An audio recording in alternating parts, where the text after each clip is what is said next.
ኑን መክያ ይህች መካ የወረደች ምዕራፍ ስትሆን 52 አንቀጾች አሉባት እና በተውሂድ ዙሪያ ነው የምታጠነጥነው።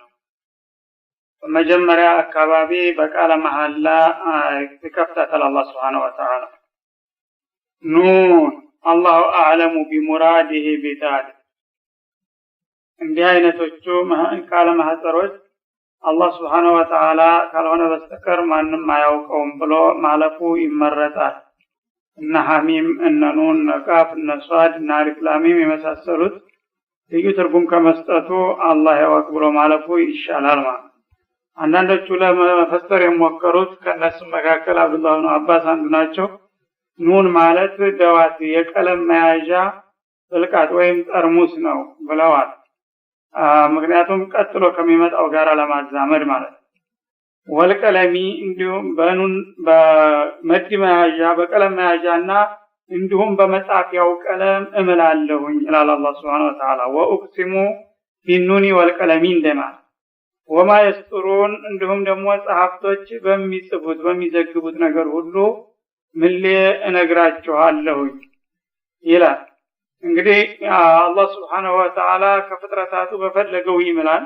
ወልዐስሪ ወሰማ ወልአርድ እያለ በተለያዩ ፍጥረታት ክፍሎች ወለይሊ ወሸምሲ ወልቀመር እንደሚለው ሁሉ አሁን ደግሞ እዚህ በኑንና በቀለም መማሉ ነው ማለት እና እኛ ፍጡሮች ከርሱ በስተቀር በማንም መማል አይፈቀድልንም። ማን ካነ ሐሊፈን ፈሊሐሊፍ ቢላህ አው ሊየድር ብለዋልና ረሱል አለይሂ ሰላም። እሱ ግን እንደ ጓደኛ ወይም አለቃ ጌታ ስለሌለው ከፍጡሮቹ በፈለገው ነው የሚምለው። ግን የሚምልባቸው ነገሮች ብዙ ጊዜ የሱን ምንነትና ማንነት የሚገልጹና የሚያንጸባርቁ ነው የሚሆኑ።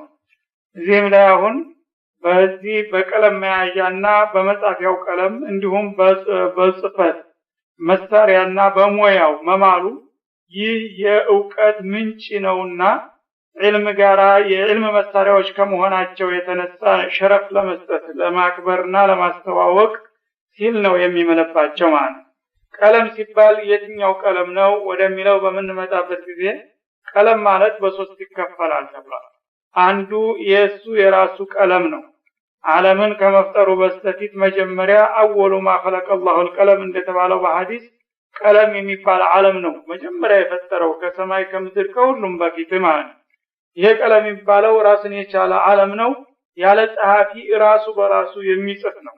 እሱም ፈጠረውና እክቱብ ብሎ አዘዘው እና ምን ልጻፍ በሚል ጊዜ ያው የታዛሪ ጀምሮ እስከ መጨረሻ ድረስ የሚሆነውን ነገር ሁሉ ዘግብ አለው። በትዕዛዙ መሰረት ያን በዓለም ላይ የሚመጣውን ነገር ሁሉ ዘግቦ ጨረሰ። ራሱ ቀለሙ በራሱ ይጽፋል ማለት እና ይሄ የመጀመሪያው ቀለም ነው አላህ የጻፈበት ሸረፍ ያለው ነውና አላህ ያዘዘው ቀለም። በሁለተኛ ደረጃ ደግሞ የመላእክቶቹ ቀለም ነው። ማለትም የተለያዩ ታላላቅ ባለስልጣን የሆኑ የአላህ ባለሟሎች አሉ ከመላእክቶቹ መካከል። እነዚህ መላእክቶች እና ኩና ነስተንሲፉ ማ ኩንቱ ተዕመሉን እንዳለው የአላህ እንግዲህ ጸሐፊዎች ናቸው። በአለም ዙሪያ ያሉትን ነገሮች ሁሉ የሚመዘግቡ ከዛም ከለውሐል መህፉዝ እየመዘገቡ ሁኔታዎችን ወደዚህ የሚያመጡ እንደገና ከኛም የሚሰሩትና የሚወሩትን ሁሉ እለት በለት እየተከታተሉ የሚመዘግቡ መላእክቶች አሉ። እነዛ የሚጠቀሙባቸው ቀለሞች በሁለተኛ ደረጃ ይታያሉ ማለት ነው። በሶስተኛ ደረጃ ሰውና ጂን ሌሎችም ፍጥረታቶች የሚጽፉባቸው ቀለሞች ናቸው። ያ ወህይ ከሚጻፍበት ጀምሮ ማንንም ሰው በማንም ቋንቋ የሚጽፍበት ያው የእውቀት መሳሪያ በመሆኑ በቀለምነቱ ሸረፍ አለው ማለት ነው። እና በእነዚህ ሁሉ ቀለሞች ነው በአጠቃላይ የሚምለው አላህ Subhanahu Wa Ta'ala። እና አጠቃላይ መልእክቱ ምንድነው? አላህ አርህማን علم القرآن خلق الإنسان علمه البيان እንዳለው እና እንዲሁም اقرأ باسم ربك الذي خلق الإنسان من علق በማለት እንደገለጸው በመጽሐፍ ነው እንግዲህ የሰው ልጆችን የእውቀት ባለቤት ያደረጋቸው የተጻፈ ነገር እንዳይረሳ እንዳይጠፋ ይሆናልና ማለት ነው። እና በዚህ የማልኩኝ ነግራችኋለሁ። እንዲሁም ማንኛውም ጸሐፊ በሚጽፈው ዘገባም መመላለሁኝ እነዛ ሁሉ ብዙ ማዕሪፎችን ዕውቀቶችን የሚያከማቹ ናቸውና ማለት ነው። በዚህ ነገር ምሎ የሚነግረን ቁም ነገር ምንድነው? ማ አንተ ቢኒዕመት ረቢከ ቢመጅኑን ጥላቶች እንደሚያስቡትና እንደሚያወሩት አንተ በጌታ ጸጋ የታጀብክና የተከበብክ ስትሆን እነሱ እንደሚያስቡት እብድ አይደለህም ይላቸዋል ነብዩ አለይሂ ሰላም። ያ አዩሃ الذي نزل عليه الذكر انك لمجنون ይሏቸው ነበር።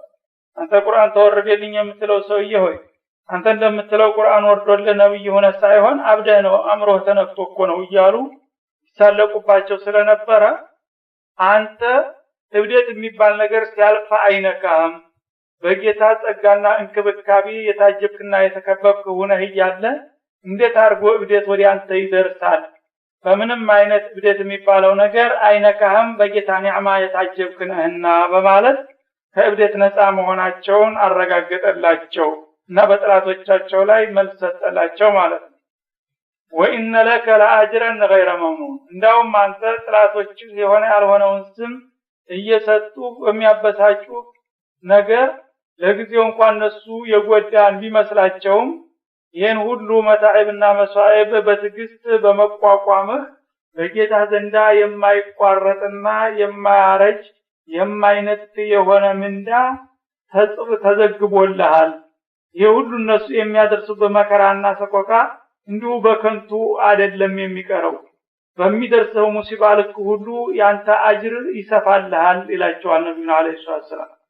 ስለዚህ እንግዲህ አንድ ዳዒያ የሆነ ሙእሚን የሆነ ሰው ለአላህ ብሎ ጥላቱ የፈለገውን አሉባልታ ቢረጭበት ቢሰድበው ቢያዋርደው ቢያቋሽሸውም በዛ ሁሉ አጅሩ ደረጃው በአላህ ዘንዳ እየሰፋና እያደገ ይሄዳል እንጂ አይጎዳም ማለት ነው። አትራፊ ነው። ወኢነከ ለዓላ ኹሉቂን ዐዚም አንተ ደግሞ ጥላቶች እንደሚያጥላሉትና እንደሚያስተናንሱት ሳይሆን በእውነቱ በታላቅ መልካም ስነ ምግባር ላይ የምትገኝ ሰው ነህ ወይም በመልካም የስነ ምግባር የታነጽክ ነህ ይላቸዋል።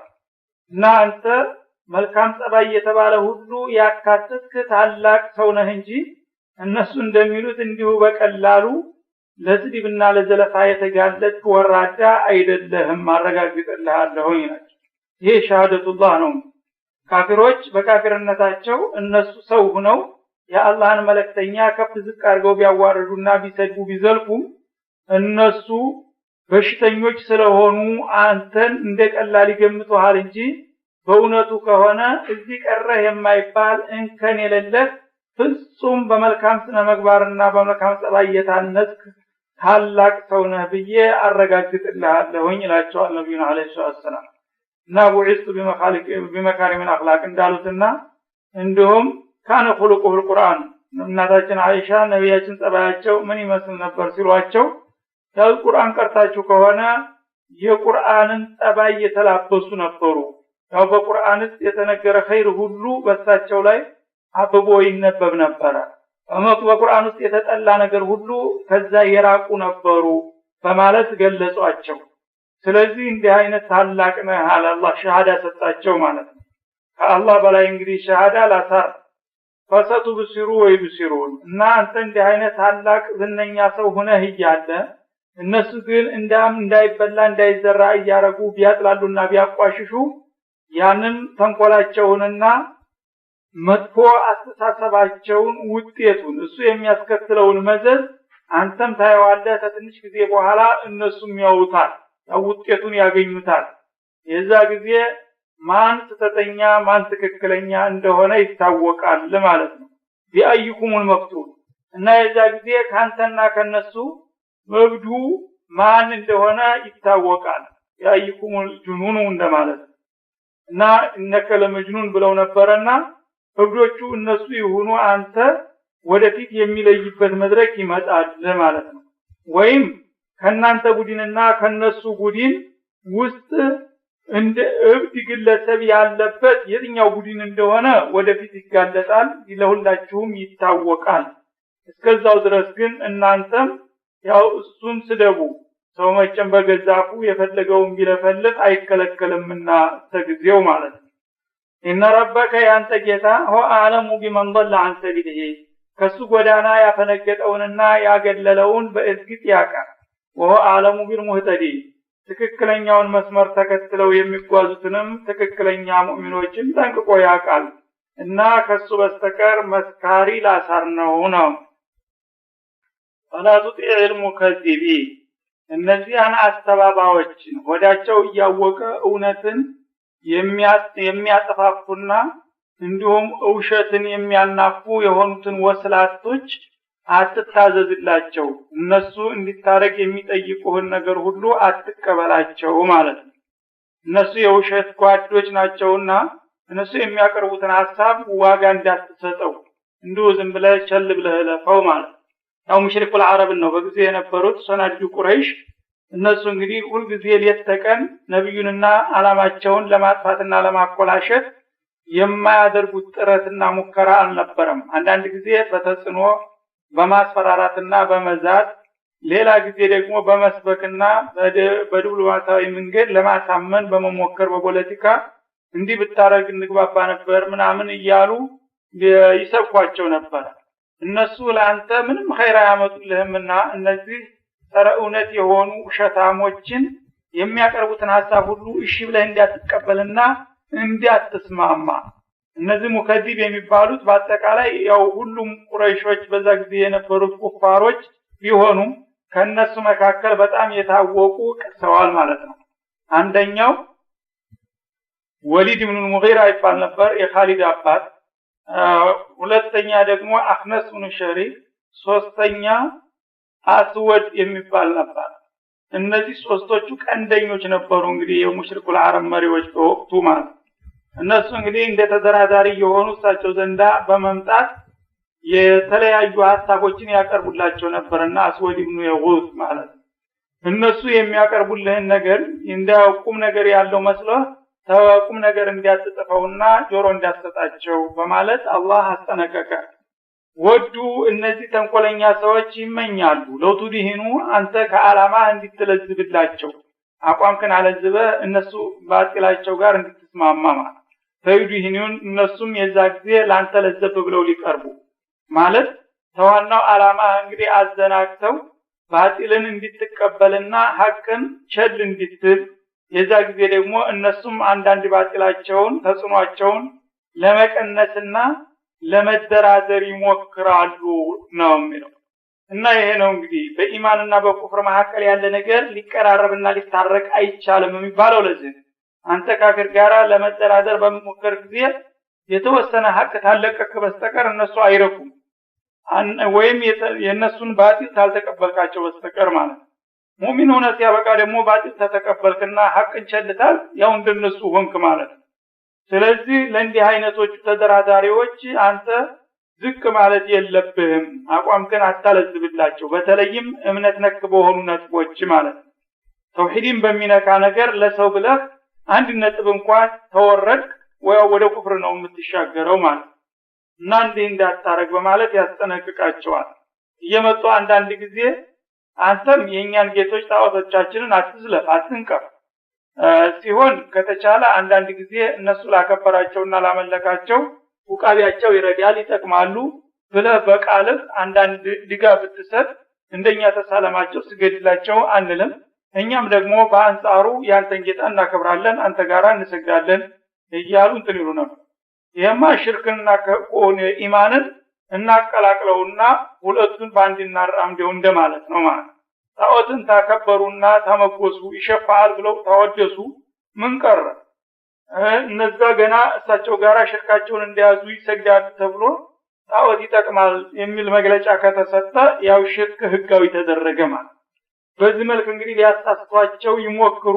ስለነበረ እንዲህ አይነቶችን ወስላቶችና ዘላባጆች እንዲያተቀበላቸው ወላ ቱጢዕ ከነሱ መሐከል በተለይም ኩል ሐላፊ ቃለማን የመሐላ የሚያበዛውን ያንን ያፈጮሌ እንዲያትሰማው ይላል እና የወሊድ የተባለው ነው የኻሊድ አባት እና በሆነ ባልሆነው እንግዲህ ኢማን ቢስ ስለሆነ ውሸቱን እውነት አስመስሎ ለማቅረብና ተቀባይነትን ለማግኘት ይብል ነበር ይባላል እየማለ ነበር የሚናገረው እንግዲህ ሰው እየማለ ሲነግሩት እውነት ይመስለውና ይቀበለኛል በማለት እና በሆነ ባልሆነው እንግዲህ መሐላ የሚያበዛ ቀጣፊና አጭበርባሪ የሆነውን ሰውዬ በተለይ እንዳትሰማውና እንዳትቀበለው አፈጮሌ ነው እንጂ የቁም ነገር ሰው አይደለምና ማለት ነው።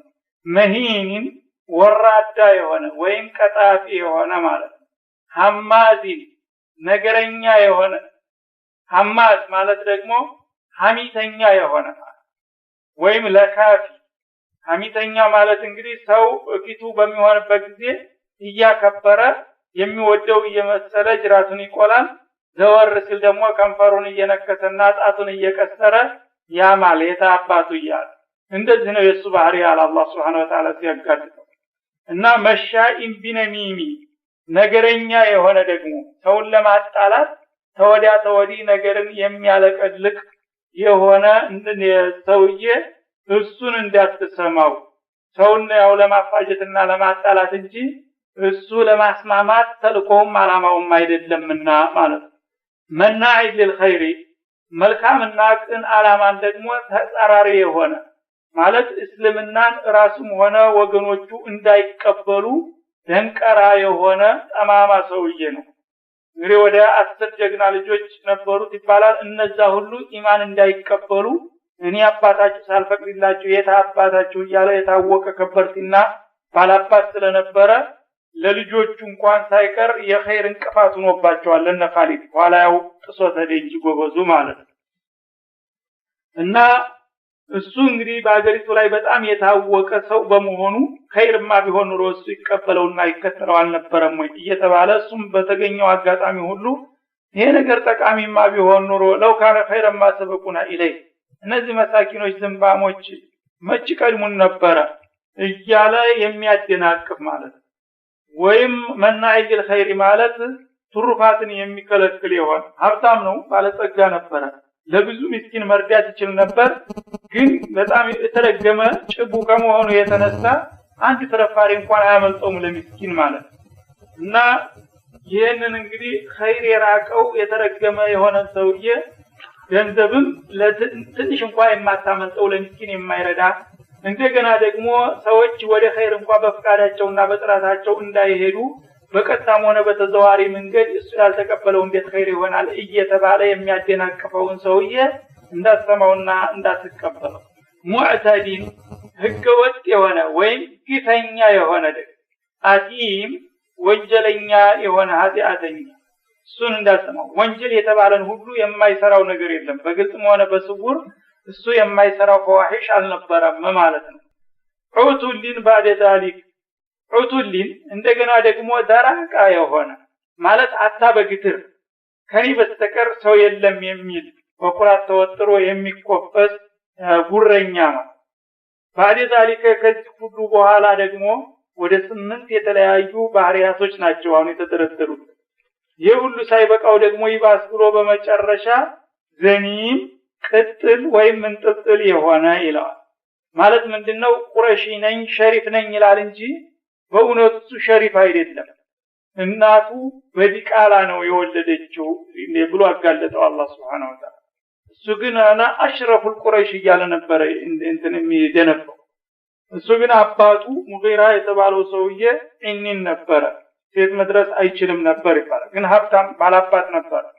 ስለዚህ ሚስቱ ንብረቱን ለመውረስ እንዲመቻት ተመንገድ አላፊ ጎረምሳ ነው እሱን አርግዛ ወለድኩልህ ብላ የተወለደች ይባላል። ሰውየው ደግሞ ያው ስመጥር ስለነበረ ታወቀ ባላባት ስለነበረ ልጅ የለውም ከምባል ያው ባል ወልደውም ግድ የለም ልጁ ነው ይባል ብሎ ውስጡን እያወቀ የኔ ልጅ ነው ብሎ አሳደገው። ይሄን ማንም አያውቅም ነበር። ያው ያባቱ ልጅ ነው ተብሎ ነበር ህብረተሰቡ ሲያከብሩ ነበር። አላህ ጉዱን አፈነ።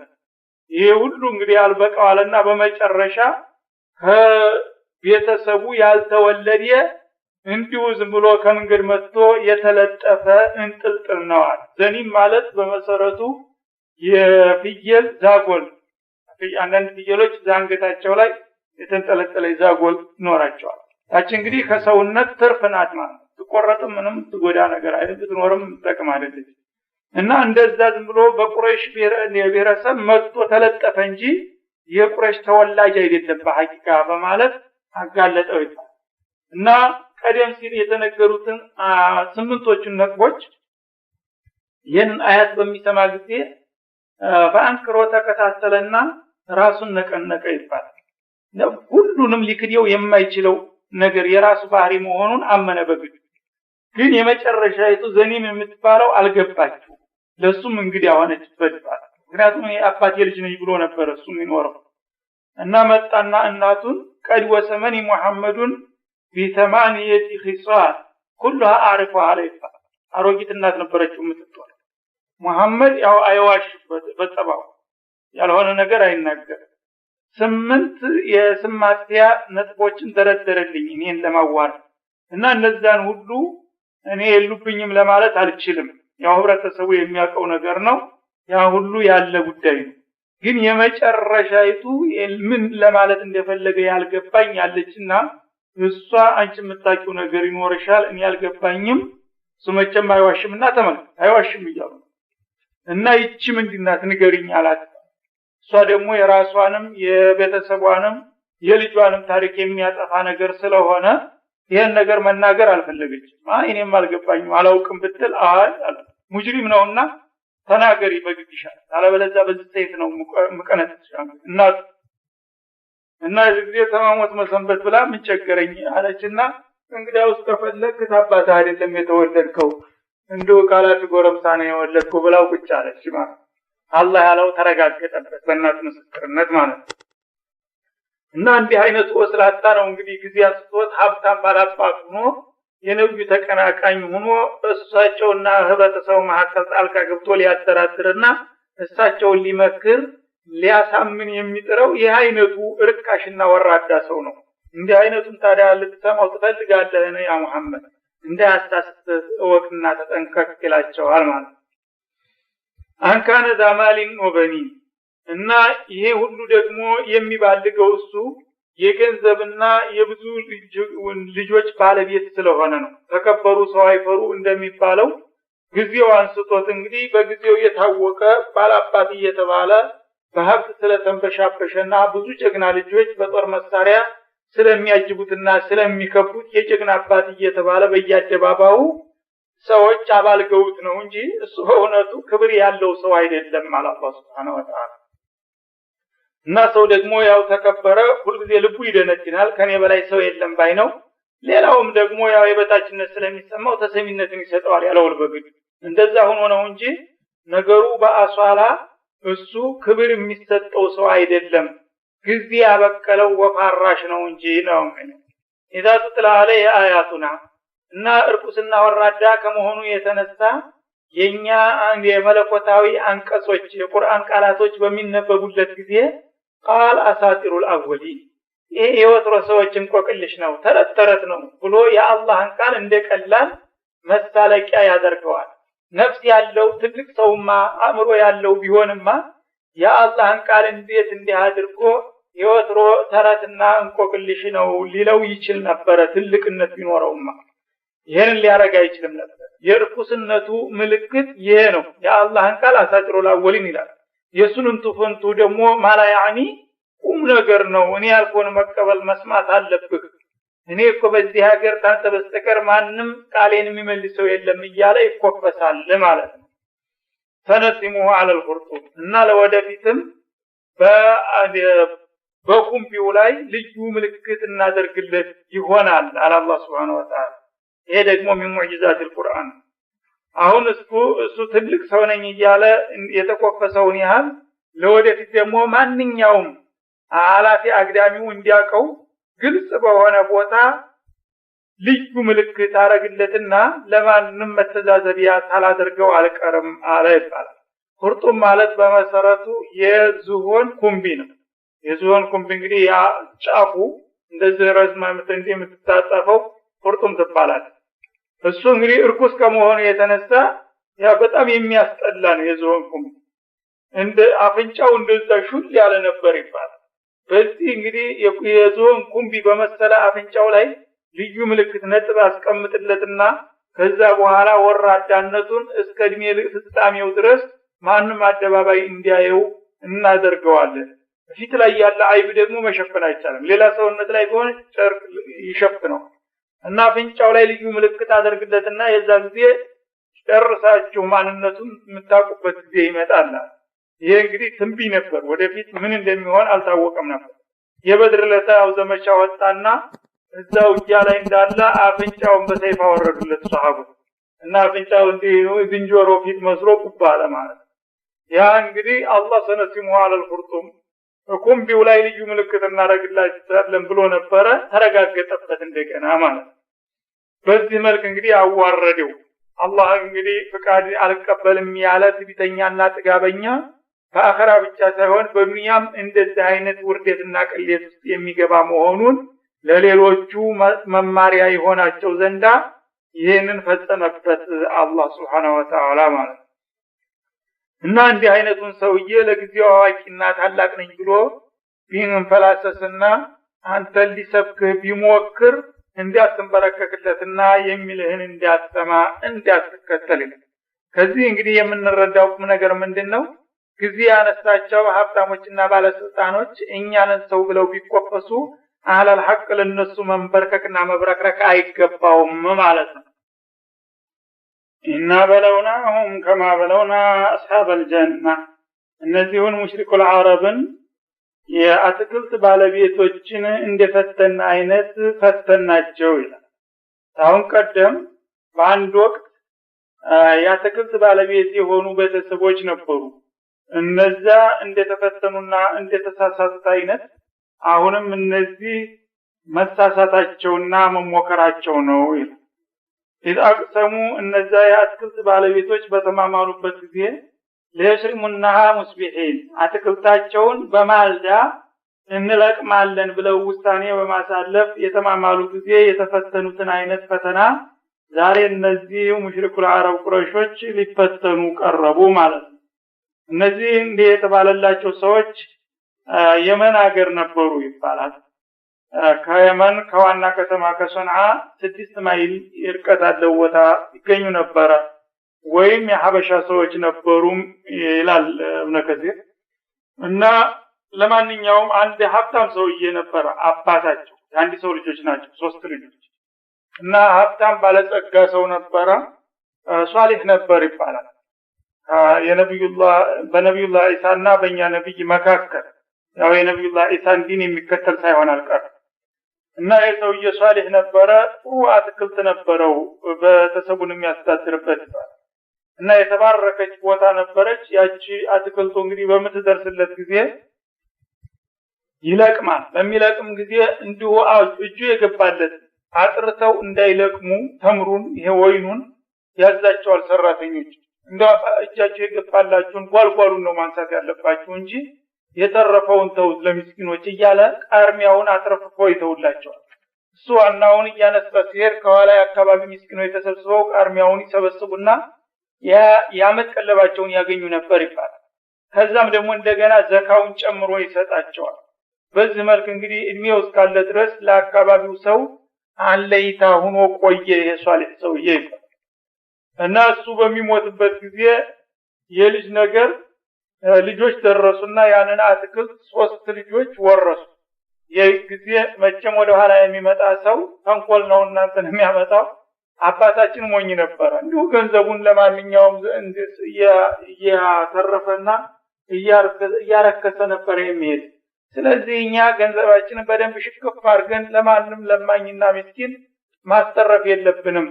እንዳውም እንዲያውንና እንዳይታዘቡን እነሱ በማየውበት ሰዓት ጧት ማልዳ ጨለማ ለብሰን በንጋት ጨለማ ሄደን መልቀም አለብን። የእሱ አሰራር እሱ በተሰቡ ጥቂት ንብረቱ ብዙ ስለነበረ ይበቃዋል የተወሰነ ቢሆን። እኛ ግን ቁጥራችን እየበዛ ሄዷል። አትክልቱ ግን የሱ አትክልት ነውና በሱ አይነት ከሄር ለችግር እንጋለጣለን በማለት ደባ ተንኮል ሸረቡ ማለት። በዚህ መልክ እንግዲህ ተመሳጠሩና ውሳኔያቸውን አሳለፉ። መቼ እንደሚለቅሙ እሱ ባዋጅ ነበር። በእንዲህ አይነት ቀን ያው አዝመራዬን እንትንላለሁ ብሎ ያከባቢውን ያሳውቃል። ሁሉም የራሱን እንግዲህ ዝግጅት አድርጎ ተኋላ ለመልቀም ይቀርብ ነበር።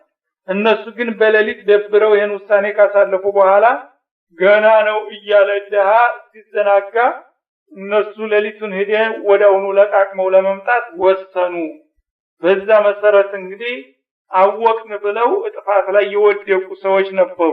አሁንም እነዚህ ሙሽሪኩል አረብ የዛ አይነት እኛ አወቅን ብለው እንደውም የአላህን ነብይ ለመምከርና ለማስተካከል ይጨረጨራሉ። ራሳቸው ጥፋት ላይ መውደቃቸውን ረስተው ማለት እና እነዚህ ሰዎች እንግዲህ ምን አጋጠማቸው ምን አደረጉ ቢባል መጀመሪያ ነገ ጧት ማልዳ ወፍ ሳይንጫጫ ማንም ምስኪን ዝር ሳይልና ሳይነሳ ሂደን መልቀም አለብን ብለው ተማማሉ። ወሬ እንዳያመልጥ ማለት ነው ቃል ገቡ። ወላ ይስተስኑ እና አባታቸው እንደሚያደርገው ደግሞ አንዲት ቃርሚያ ቅንጣት አናስተርፍም ብለውም ወሰኑ ማለት ነው። ወይም ደግሞ ኢንሻአላህ አላሉ።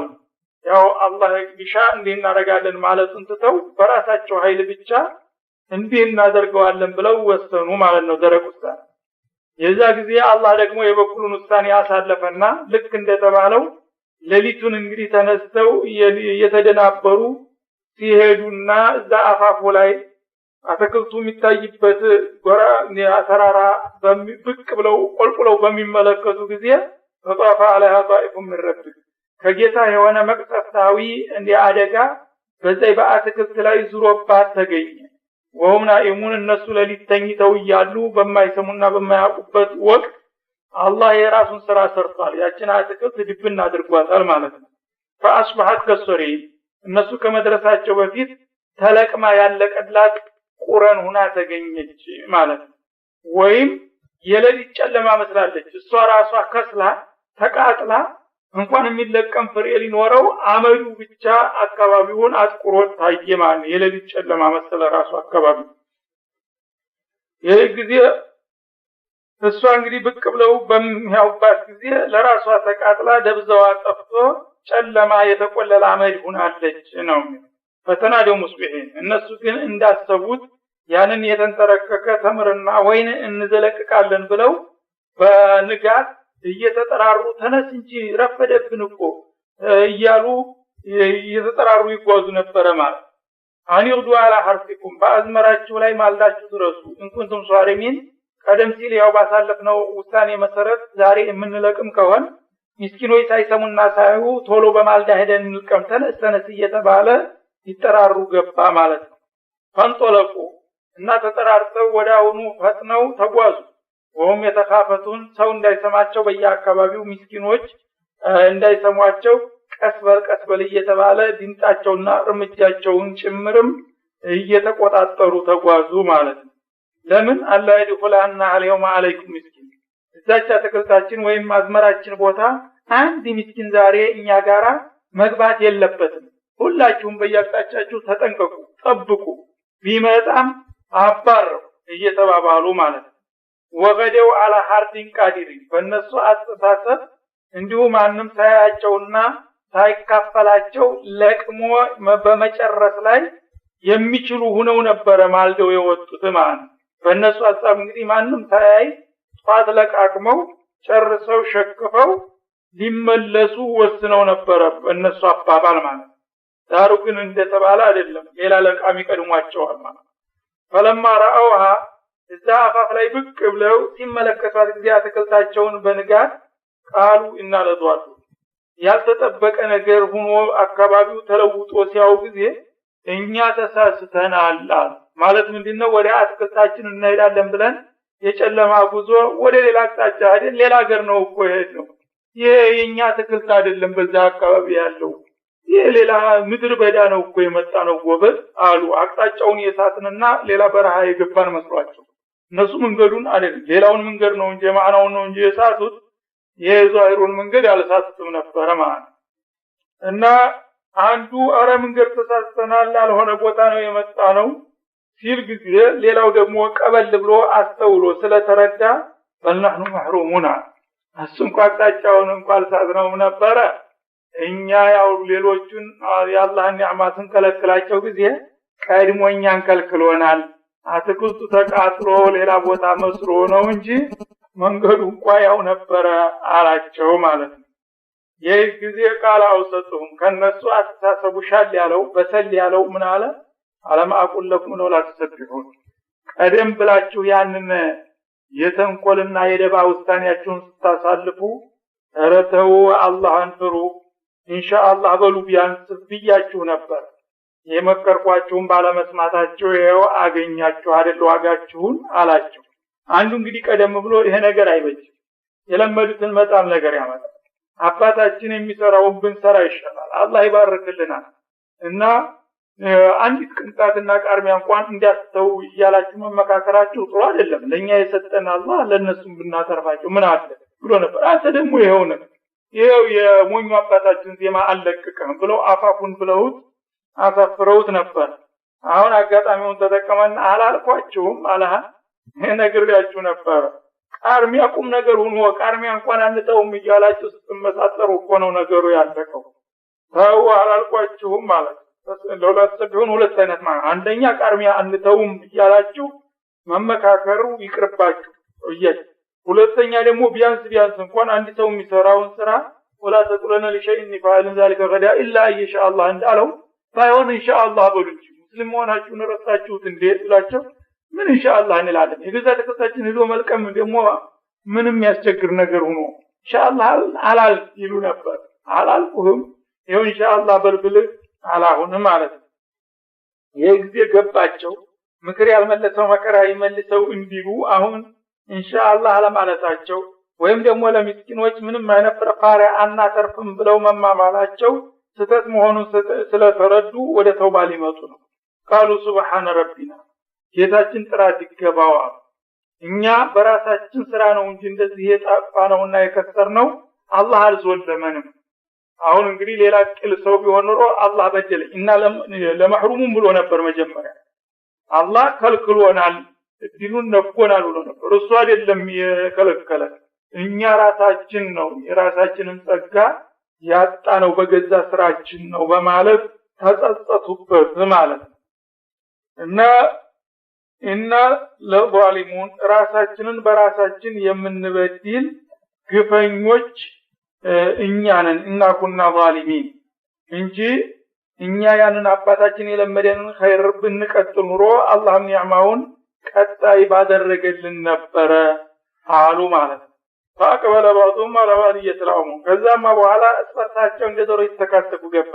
አንተ ነህ እንዲህ አይነት መጥፎ ሐሳብ ያመጣው እኔ ባመጣ ታዲያ አንተ ባትደግፈው ኑሮ መች እንዲሆን ነበር አይሆንም ብትሉኝ ይላል። አንተ ነህ እንደውም ጥሩ ነው ብለህ የተቀበልከውና ያጸደቅከው እያሉ ይናቆሩ ገባ ማለት ይሄው ነው። እንግዲህ ያልሆነ ሐሳብ ላይ የተሰበሰበ ሰው ኋላ የዛ ነገር ውድቀት በሚከሰትበት ጊዜ ማን ነው ለመሆኑ እንዲህ አይነት ሐሳብ የሚያመጣው ለመሆኑ ማን ነው ይሄን ነገር ያጠናከረው እያለ እስበርሱ እኔማ ተው ብያቸው አልነበረም የሚለው ይበዛል ማለት ነው። እና እንደዛ እንግዲህ ይናቆሩና እስበርሳቸው ይወቃቀሱ ገባ ማለት ነው። ቃሉ ያ ወይለና ኢና ኩና ጣቢን ደግነታቸው በመጨረሻ ሁላቸውም ስተት የፈጸሙ መሆናቸውን አውቀው ወደ ተውባ መጡ። ወይወልን ወይ ጥፋታችን እኛ በእውነቱ ደንበር ያለፍን ስተተኞች ሆነናል። ይሄ የአትክልቱ መክሰር ብቻ ሳይሆን በዚህ ስራችን ጌታችን ተቆጥቷልና ወደፊትም ጧቶች አድርጎ እንዳይዘግበንና ለዘላለም ጀሃነም እንዳይዳርገን ነው የምንፈራው። ረበዙ በቃ ይበል ማለት ጀመሩ ማለት አሳ ረቡና አይዩብዲለና ኸይረን ሚንሃ ከዚህ ከጠፋችውና ከወደመችው አትክልታችን የተሻለ ጌታችን ሊተካልን ተስፋ እናደርጋለን። እሱ ያው ከፈለገ የሚቸግረው የለምና ይሄ በጽፋታችን ቢጠፋም አሁን ደግሞ ተውባ ስናደርግና እኛ አቋማችንን ስናስተካክል እሱ የተሻለና የበለጠ ጸጋ እንደሚሰጠን ተስፋ እናደርጋለን ምንም አይደል በማለት ራሳቸውን ማጽናናት ጀመሩ ማለት ኢና ኢላ ረቢና ራጊብ እኛ ለወደፊት ወደ ጌታችን ፍቃድ ተመልሰን እሱም ደግሞ የተሻለ ችሮታና ጸጋ እንደሚለግሰን ተስፋ እናደርጋለን በማለት እንደገና ቃል ገቡ ይባላል። ይህም በማለታቸው ተውባቸው ካንጀት መሆኑን አውቆ አላህ እንደገና ሌላ የተሻለ አትክልትና አዝመራ እንዲለማላቸው አደረጋቸው ይባላል። እና ይህን ታሪክ እንግዲህ አላህ Subhanahu Wa Ta'ala ለቁረይሾች የሚነግራቸው ሰው መጀመሪያ መስሎት በስስትና በምቀኝነት ጥፋት ሊፈጽም ይችላል። ግን የጥፋቱን ውጤትና መዘዝ በሚያይበት ጊዜ እንደገና ክርባጭሩ ጥፋቱን አውቆ መለስ ማለትም ጉብዝና ነው። ስለዚህ እንደነዚህ ሰዎች እንኳን መንገር ላይ ብትመለሱ ጥሩ ነውና እስከ መጨረሻው ለምን ትገግማላችሁ? ተበፊታችሁ የነበሩት የኩታጎጠም ጎረቤት ሀገሮቻችሁ እንደዚህ አይነት ተፈጽመው ነበር የመኖች ወይም ሐበሾች። ግን እነሱ ኋላ አዝማሚያውን ሲያወጣ አላህ እንደተቆጣባቸው አውቀው በቀላሉ ተውባ አድርገው እኔ ጋር ታረቁ። እናንተ ለምን እንደዛ እንኳን ማድረግ አትችሉም? ሲሆን በመሰረቱ መጀመሪያ ሐቅን መቀበል ነበር። ቢያንስ ደግሞ እንደገና ጉዟችሁ ጨለማ መሆኑን ስታውቁ ብትመለሱ እንደነሱ እቀበላችኋለሁ በማለት አላህ Subhanahu Wa Ta'ala ተርጊብ ያደርጋቸዋል፣ ያግባባቸዋል ማለት ነው። ቢሆንም ግን አልሰሙትም፣ ያው ቀጠሉበት። በመጨረሻ ውድለታቸውንና ቅሌታቸውን አትርፈው መሸነፋቸውም አልቀረላቸውም ማለት ነው። ከذلك العذاب እንግዲህ በኔ ፍቃድ ላይ ያመፀና በሐቀኞች ላይ ደባ የሚሰራ ሰው ቅጣቱ ይሄን ይመስላል። ያው ሐቅን አጠፋለሁ ብሎ የሚፍጨረጨር ሲቢተኛ እንዲህ አይነት ውድቀት ላይ ነው የሚገባው ማለት ነው። ይሄ በዱንያ ነው። ወላ አዛቡ الآخرة እንደገና ደግሞ በመጨረሻው ዓለም የተዘጋጀው ቅጣት ለትዕቢተኞችና ለአመፀኞች ለመቀኞች አክበሩ ከዚህ የከበደ ነው። ለውካኑ ያለሙን እና ተንኮለኞች ከሃዲዎች በዚህ ምድር ላይ እንግዲህ የሚያጠነጥኑትና የሚሸርቡት የተንኮል ስራ የሚያስከትለውን መዘዝና ውድቀት ቢያውቁ ኑሮ ባላደረጉት ነበር። ግን ባለማወቃቸው እኛ ያሰብነው ሁሉ ጊዜ ይሳካል እየመሰላቸው ለጥፋት ይዳረጋሉ እንጂ ቢያውቁ ኑሮ እንደነዚህ ሰዎች ባጭሩ መመለስ ባማረባቸው ነበር ይላል። የአመፀኞችና የትዕቢተኞቹ ውጤት እንግዲህ ይህን ሲመስል እንዲሁም ደግሞ የታኢቦቹ በጥፋታቸውን ተረድተው በቀላሉ የተመለሱ ሰዎች ምን እንደሚሆን ሊገልጽ ነው በተከታይ ማለት ነው። ኢነ ሊልሙተቂን እነዚያ አላህን የፈሩና ፍቃድን ያከበሩ ለሆኑት ባሮች እንደ ረቢም ከእኔ ጌታቸው ዘንዳ ጀናትን ነዒም ጸጋ የተሞላባት አትክልታማ አገር ጀነትን አዘጋጅቼላቸዋለሁ። በዚህ በዱንያ ብቻ ሳይሆን ሁልጊዜ የማያልቅና የማይደቅ የዘላለም ክብርና ጸጋ ተዘጋጅቶና ተደራጅቶ ይጠብቃቸዋል ወዳጆች በል ይላል። አፈነጃሉ ሙስሊሚነ ከልሙጅሪሚን ይሄን በሚናገሩ ጊዜ እኛም አለንበት ይሉ ነበር። የድርቅናቸው ብዛት እኛ በዚህ በዱንያ ያው አላህ የፈጠረው ኒዕማ እኛ እንካፈላለን ለማንኛውም ቁጥር እንኖራለን። እዛኛው ዓለም ስንሄድ ማን ነው የሚከለክለን? እኛም እንካፈላለን እያሉ ያፈጡ ነበር። ስለዚህ አላህ ምን አለ? አፈነጃሉ ሙስሊሚነ ከልሙጅሪሚን ይሄማ በዱንያም በአኺራ ሙስሊሞችን እንደጠማሞቹ አላህ አደረገ ማለት ነው። ይሄንን አያደርገውም። ዱንያ ርካሽ ዕቃ ስለሆነች ወዳጅና ጥላት አይለይባትም። አላህ ለሁሉም ነው የሚሰጠው። ኢነላህ ዩዕጢ ዱንያ ሊመን አሐበሁ ወሊመን አብገደሁ ወላ ዩዕጢ ዲነ ኢላ ሊመን አሐበሁ እንደተባለው ይቺ ዱንያ ርካሽ ስለሆነች ነው እንጂ ለሁላቸውም የሚያሳትፋችሁ። እና በአኺራማ የጀነትን ጸጋ ለካፊሩም ለሙስሊምም የሚሰጥማ ከሆነ ፈአይነ አደለቱላህ ያአላህ አዳላ ሄደ ልባል ነው። ይሄ ሊሆን አይችልም። ሙስሊሞችን እንደ ሙጅሪሞች አድርጎ ሁላቸውም አንድ አይነት ውጤት ላይ ሊመጡ አይችሉም። እዛ ቦታ እንኳን ይፈጠራል ሁሉም ማለት ነው። ማለኩም ከይፈተኩም ለመሆኑ እናንተ እንዴት አይነት ውሳኔ ነው የምታሳልፉት ያላችሁ? እናንተ እንደው አፋችሁ በቀደደ እኛም ጀነት እናገኛለን ስላላችሁ ብቻ ይገኛል ይመስላችኋልን? የጀነት ባለቤቱና አስተናጋጁ እኮ እኔ ነኝ። አንተ ነህ እንደ እኔ ያገኛል ያልኩት ነው እንጂ የሚያገኘው አንተ እኔም አለሁበት ስላልኩ ወርቁ እንደተገኘ እንዲሁ ታገኛለህ ማለት ነው። ይህችማ አትደረግም፣ ዘበት ናት። ጀነትን ያው በካፊሮች ላይ እርም አድርጌያለሁ ነው እንጂ ያለው በካፊር ተጣለ ያለበት ቦታ የለም። እናንተ ግን ልክ ወህይ እንደወረደ ኪታብ እንደደረሳችሁ ሆናችሁ ነው ሽንጣችሁን ገትራችሁ የምትከራከሩት ያላችሁ ነው። እነላህ ላ ይግፊሩ አን ይሽረከ ቢሂ ወይግፊሩ ማ ዱነ ዛሊከ ሊመን የሻእ ነው ያለው። እነሆ መን ይሽሪክ ቢላህ ፈቀድ ሐረመ አላሁ ዐለይሂ አልጀና ወመእዋሁ ናር። በአላህ የሚያጋራ ሰው ጀነትን ለጭራሹ እርም አድርጎበታል። የዘላለም መኖሪያው ጀሃነም ናት ብሎ ነው እንጂ የወሰነው ለካፊር ወይም ለሙሽሪክ ጀነት ይደርሰዋል የሚባል መጽሐፍ ወርዶ አያውቅም። ታዲያ ከምን ተነስታችሁ ነው እንዲሁ በጉልበት ነው እንደ ጀነት እናገኛለን የምትሉት ይላል። ኢነ ለኩም ፊሂ ለማ ተኸየሩን በዛ በኪታባችሁ ውስጥ እናንተ የምትመኙትና የምትፈልጉት ሁሉ ይፈጸምላችኋልና ይሳካላችኋል የሚል ኪታብ አላችሁ እንደለመሆኑ ከምን ተነሳችሁ? አምለኩም አይማኑን አለይና ባሊገቱን ኢላ መልቂያማ ወይም ደግሞ እኛ ያረጋገጥነው እና ያጸደቅነው የሆነ በቃለ መሐላ የተደገፈ ውሳኔ ደርሷችኋል እንደ እኔ ለእናንተ ጀነትን አወርሳችኋለሁኝ በክብሬ በጸጋዬ በግርማዬ ይሁንብኝ ብዬ በቃለ መሐላ የተደገፈ ውሳኔ ያሳለፍኩላችሁ አልመሰላችሁም እንዴ? እንዲህ አይነት ውሳኔ ያሳለፍኩለት ሰው ቢሆን ኑሮ እኔም ጀነትን አገኛለሁኝ ብሎ ቢከራከር ባማረበት። ዛሩ ግን እኔ እንኳን በቃለ መሐላ የተረጋገጠ ቀርቶ አንዲትም ቃል ውልፍት ብላ አላመለጠችኝም ለካፍር ጀነት ተሰጣለሁ ብዬ ኢነለኩም ለማ ተሕኩሙን እናንተ ለራሳችሁ የምትወስኑት ውሳኔ ማንንም አይገስጸውና አያተው እንዳላችሁት ይሆንላችኋል የሚል ቃለ መሐላ የተደገፈ የሆነ ቃል አልፎ ቢሆን ኑሮ እንዳላችሁት በተሳካላችሁ ነበር። ዛሬ ግን ይሄንን አላደረኩም። ሰሉም አዩም ቢዳሊከ ዘዒም እትጠይቃቸው ያ መሐመድ እና ከነሱ መካከል ጀነት እኛም ልናገኛትና ልንወርሳት እንችላለን ለሚባለው አነጋገራቸው ይሄንን ዋስትና የሚሰጣቸው ማን ነው? ያላችሁትን ነገር እኔ ኃላፊነትን ወስጄ አስፈጽምላችኋለሁ ወይም እኔ መልእክት ደርሶኛል ከአላህ በኩል ይሄን ነገር አደርግላችኋለሁ ብሏል ብሎ የሚከራከር ኃላፊነትን የሚወስድ ካለ ማን ነው እስቲ ብለህ ሲጠይቃቸው አምለውም ሹረካው ወይም ለነሱ አጋሮች አላቸው ይሄን አይነት ውሳኔ ያሳለፉላቸው ጣዖቶቻቸው ይሆኑ እንደ ማለት ነው። ወለቱ ቢሹረካኢም ጣዖቶቻቸውም ይሄንን እናስፈጽምላችኋለን ብለው ቃል ገብተውላቸው ከሆነ እስቲ ያቅርቧቸውና በአደባባይ ቃላቸውን ይመስክሩ።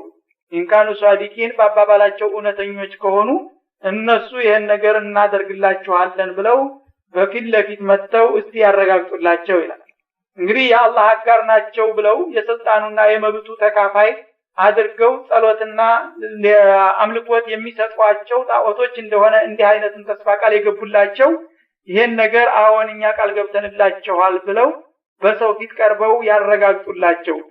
ይሄ እስካልሆነ ድረስ ግን እኛም ጀነትን እናገኛለን ስላልኩ ወርቁ እንደተገኘ ቃ እንዲሁ ታገኛለህ ማለት ነው።